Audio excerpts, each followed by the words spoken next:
bentuk dan teknologi untuk tahun 4. Contoh ini kamu telah belajar dan telah diajar dalam unit 1. Tajuk yang terakhir kita belajar ialah amalan keselamatan. Okey, untuk kali ini cikgu akan teruskan lagi pembelajaran pembelajaran kita dengan unit yang kedua, iaitu pengenalan kepada reka bentuk. Okey, reka bentuk bersama dengan cikgu Fendi. Okey, teks kita. Okey, untuk kali ini kita akan tengok beberapa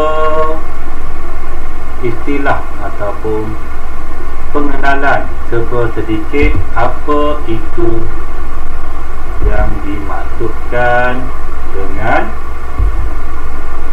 reka bentuk. Okey, apakah maksud reka bentuk? Okey, reka bentuk adalah pengetahuan tentang penghasilan idea secara terancang. Idea terancang untuk menghasilkan sesuatu produk sama ada dalam bentuk 2 dimensi atau 3 dimensi yang akan memberikan impak ataupun kesan kepada kehidupan manusia. Okey, seterusnya kita tengok contoh beberapa reka bentuk yang telah sedia ada. Okey, jadi terdapat banyak reka bentuk yang telah ada sekarang, yang telah tercipta, telah terreka. Jadi antara reka bentuk yang telah dicipta, okey, yang pertama ialah reka bentuk makanan. Okey, reka bentuk makanan. Okey, banyak kedai-kedai, restoran dia nak menarik minat pelanggan. Jadi dia dah dapat reka bentuk satu, reka bentuk yang menarik untuk makanan. Okey, yang kedua ialah reka bentuk perabot. Okey, kalau kamu perhatikan, tengok macam mana dia telah mereka bentuk, telah mencipta satu perabot. Macam dalam gambar tu, kerusi lah kan, supaya pelanggan suka ataupun rasa berkenan, rasa terpesona, rasa nak beli dengan perabot yang dijual. Okey, yang ketiga ialah reka bentuk grafik. Ini banyak kalau kita perhatikan di media sosial sekarang pun, di kaca televisyen, banyak bentuk-bentuk reka bentuk grafik yang tercipta. Dan yang keempat tengok ialah reka bentuk pakaian. Macam mana fashion terkini telah direka supaya ramai lagi pelanggan-pelanggan akan membeli pakaian. Okey, seterusnya. Okey, kita tengok kepentingan reka bentuk dalam kehidupan. Okey, kenapa reka bentuk ni penting? Okey, kenapa kita perlu melalui satu teknologi reka bentuk? Okey, kalau kamu perhatikan pada gambar yang cikgu bagi ni, okey, ini ialah perubahan teknologi kepada pengisar kopi. Kalau orang-orang dulu, orang-orang mungkin tahun 90-an, tahun 80-an, dia mengisar kopi secara manual. Kalau kamu perhatikan, manual. Dan teknologi telah berkembang dan berkembang sehinggalah sekarang untuk membuat ataupun mengisar kopi hanya perlukan satu mesin automatik. Jadi masuk saja, letak saja cawan di mesin tu, tekan kopi yang macam mana yang kita nak dan kopi akan okey. Seterusnya kita tengok lagi yang kedua. Kepentingan yang kedua adalah untuk memenuhi kehendak individu dan masyarakat. Okey, kenapa tu? Jadi kita tengok apa yang dimaksudkan dengan memenuhi kehendak individu. Okey, kalau kamu perhatikan, ini ialah perubahan teknologi telefon. Okey, telefon pada zaman 80-an, mungkin 70-an dulu, kamu tengok perubahan daripada telefon yang bersaiz besar dan berat. Istilah dia berat lah kan.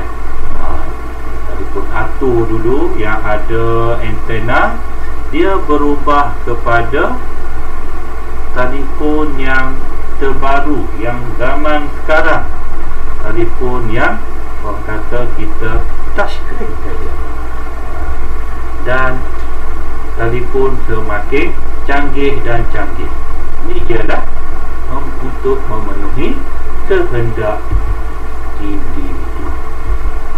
Okey, seterusnya, kepentingan yang seterusnya ialah untuk memudahkan urusan kerja, menguruskan kerja-kerja seharian.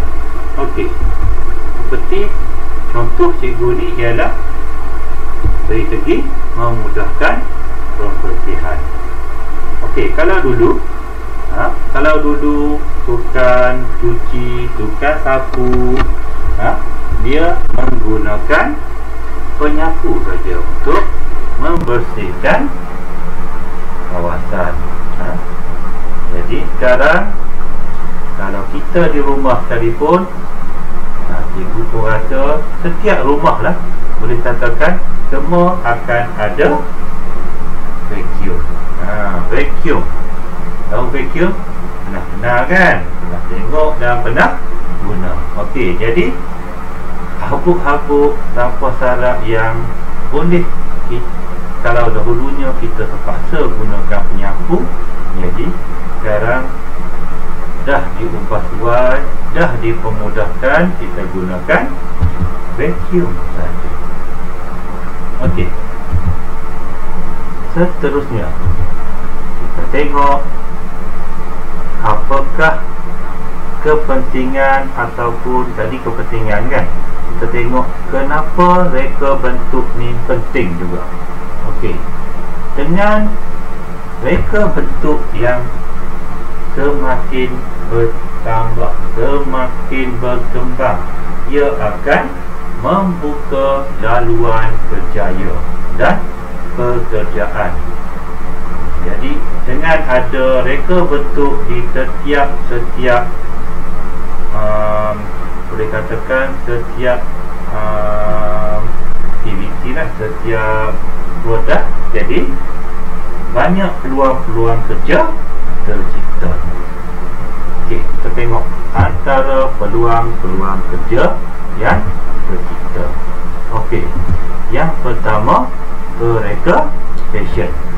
Jadi dengan terciptanya pelbagai fashion terkini, jadi bukan jahit, bukan pereka fashion, dia akan mendapat, orang kata, mendapat income, mendapat duit, mendapat pendapatan yang lebih dengan terciptanya fashion.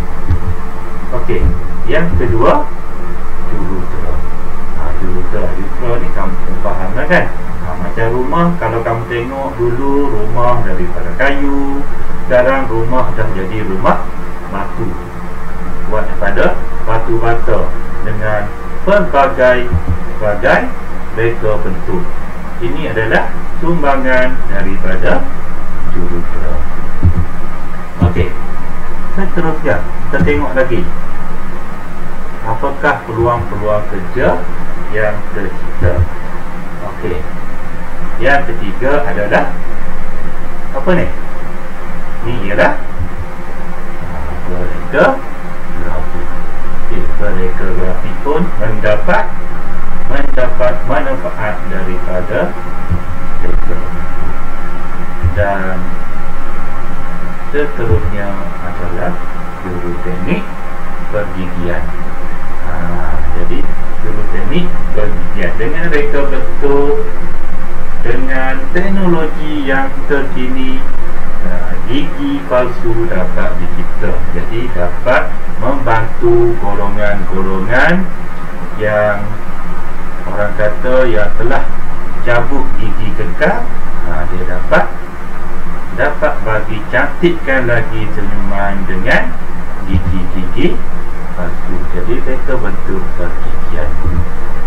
Okey, seterusnya kita tengok lagi. Ini apa? Okey, dan cikgu cerita tadilah. Jadi jurutera dia membina bangunan.